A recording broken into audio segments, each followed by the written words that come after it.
tough act to follow. So let me start with one of Community Enhancement's favorite topic is trash. Pardon the pun, let me pick up where I left off. You can see by the graph that we're a little bit behind schedule, but actually we stopped some of the litter pickup because of the pandemic. In case you're wondering what trash looks like in our community, that's a really good picture of what it looks like. If you want to know how much we've picked up in the last 7 months, it's equivalent to a half a blue whale, which weighs about 200 tons. And if we keep at the current pace, we actually will equal that, as a matter of fact. We've also covered, just so you know, 1,497 miles of roadway picking up trash.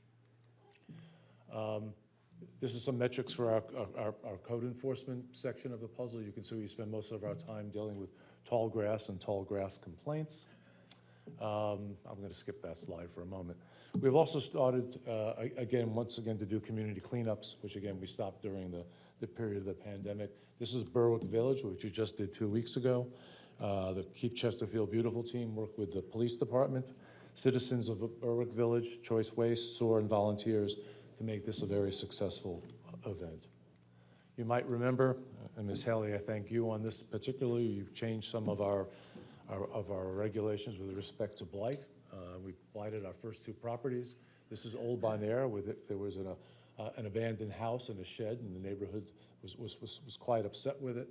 We finally demoed it, as a matter of fact, and we were working with our real estate department to find out what the appraised value is. And actually, there are 7 houses that are adjoining this property, and the 7 folks there actually want to buy this lot and preserve it, perhaps even as a community garden. The second one we did here is on Black Oak. As a matter of fact, we have actually taken down a lot of trees because they're overhanging the house, as well as endangering a house next door. By the way, both these houses are abandoned, by the way, and Habitat for Humanity is interested in purchasing this house from us when we get to that point. Pink Cadillac. We also take care of license inspection as well as business license inspection. I just want to say for the first 4 months of fiscal year 2022, we collected almost $3 million. Given that rate, we will probably get up to about a $5 million mark. Unfortunately, Community Enhancement doesn't get to keep any of that money.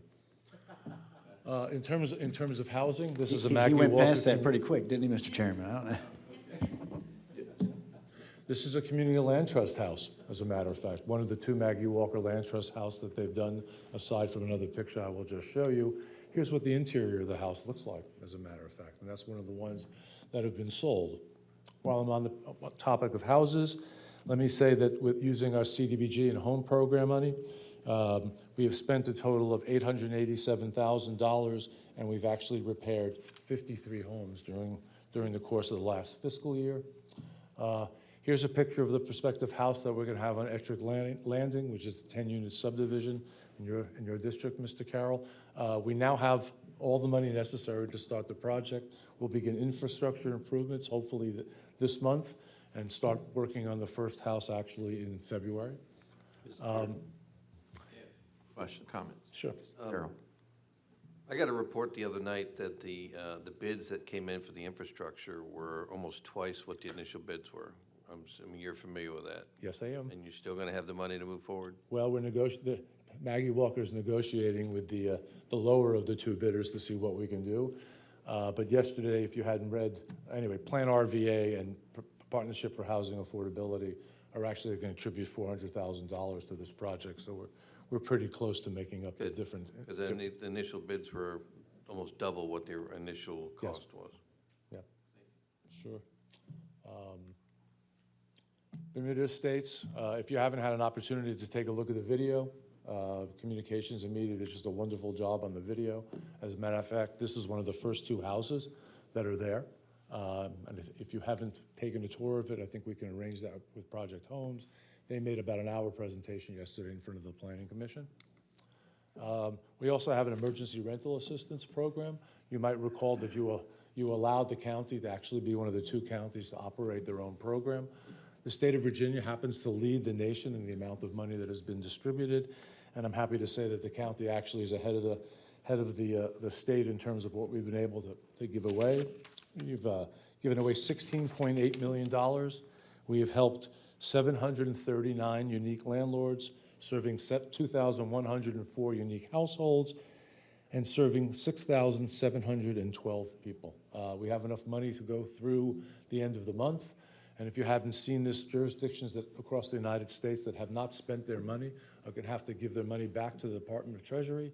And folks like us, we get to put our hand back out, perhaps get a little bit more money as well, because we've done such a good job. I also want to thank ACTS, which is our partner in this, do a wonderful job, as a matter of fact, in doing it. I think we've only had 3 complaints through the last year. A couple of last things. Mr. Chair, can I interrupt? Please, yes. And so, Mr. Cohn, are we working with social services on that program as well, and working with our families that are at need? And Yes, we are. The referrals that come in to us are then taken directly to ACTS by Nick Fike, who works in our department. So there is an overall coordination. The nice part about funding our own program is we have our own staff people at ACTS that we fund that are a direct pipeline to helping everybody who lives in the county. thank you. Just the last couple of things here. There you go. We are managing right now 30 contracts with our federal funds. A lot of those contracts come because we got some extra money due to COVID. We've helped the food bank here, just so you have an idea. The food bank, we have helped 27,753 people during the first 2 quarters of 2021. The money that we gave the food bank, we actually used to purchase a commercial refrigerator to accommodate all the food that's there. And you also might be aware that we're helping communities and schools, as well. And this is really pretty interesting. In FY21, we've helped 418 students were directly managed by the CIS staff. And that has been a tough haul, given the fact, as you know, some kids were not in school during this period. But that's been a wonderful working relationship. Excellent. Any questions, comments, board members? Mr. Chairman, so many good stories in that presentation, and I really want to thank you for your department's work. I did want to highlight that home in Ettrick, because one of the questions we get sometimes is, how do we work as a region to better our communities? And through Plan RVA and through our membership in Plan RVA, of course, we did apply for a grant for affordable housing, did receive that grant, and are now in talks with folks like Maggie Walker and other organizations who are already on the ground to put affordable housing in places. And so I was delighted to see that come across yesterday for that particular project to the extent that that is needed. And just want to say congratulations. The announcement of all the funding will be made in a week, and we actually have at least 2 projects in the county that are going to receive funding. I just can't tell you what they are yet. Excellent. Thank you. Okay, Thank great you. job.